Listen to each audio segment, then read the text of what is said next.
ওই কয়না মেলায় গিয়ে আর ঠেলা না খেলে চলে না। তবে আমার কাছে বাবু নিজের মন মতো কাচের চুরি না পর্যন্ত সেই ঠেলা সার্থক না হাত। আর আজকে দ্বিগুণ উল্লাসের কারণটা হবো না এমনি সেমনি না, যাচ্ছি আবার রাস মেলায়। আর এদিকে মায়ের কাছে হাজার মুখ জামটা খাওয়ার সত্ত্বেও আবার একখানা সাদা ড্রেস কিনে ফেলেছি। এই কি করি, এই সাদা রঙের প্রতি যে দুর্বলতা আমার, যে যাবার না তার চুড়িদারও মেশো থেকে নিয়েছি, যদিও মায়ের রাগ নিমেষে উড়ে গেছে। টেং করে চললাম রাসের মেলায়। সবার আগেই চললাম মন্দির দর্শনে। শ্রীকৃষ্ণের দুষ্ট মিষ্ট নীলাগুলি এখানে কি সুন্দর করে জীবন্ত করে চেষ্টা করা হয়েছে।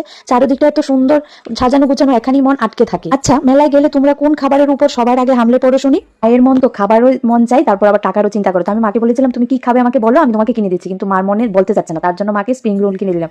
দেন বাড়িতে আসার পর একটা ফল খেতে হয়, তো ফল খেয়ে নিলাম। পরের দিন সকালে ঘুম থেকে উঠে একটা প্যাক লাগিয়ে নিলাম। তোমরা যদি এই প্যাকটা লাগে তুমি আমাকে বলে দিও, তাহলে আমি তোমাদেরকে প্যাকটা বানিয়ে দেবো।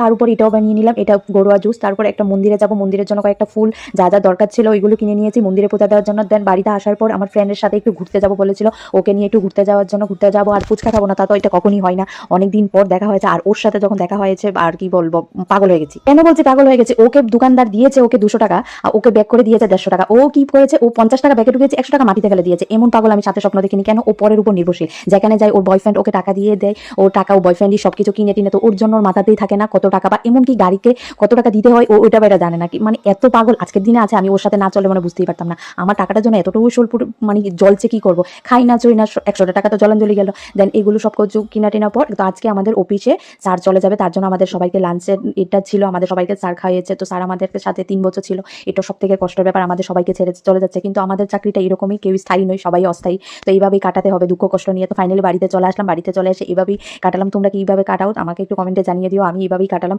দেন মাসে মা টিফিন বানিয়ে দিল, এটা খেয়ে নিলাম। তো তার উপর ভাই আবার নিয়ে আসলো চার, একটু রুটি নিয়ে আসলো, এগুলো খেলাম। তারপর মার একটা ব্যাংক ছিল, মার ব্যাংকটা বাংলো, তো বললো যে দেখ না আমার ব্যাংকটা। আর বাকি টাকাগুলো ইন্দুরি খেয়ে আর কি জানি টিকটিকি নি বলে, কি জানি বলে,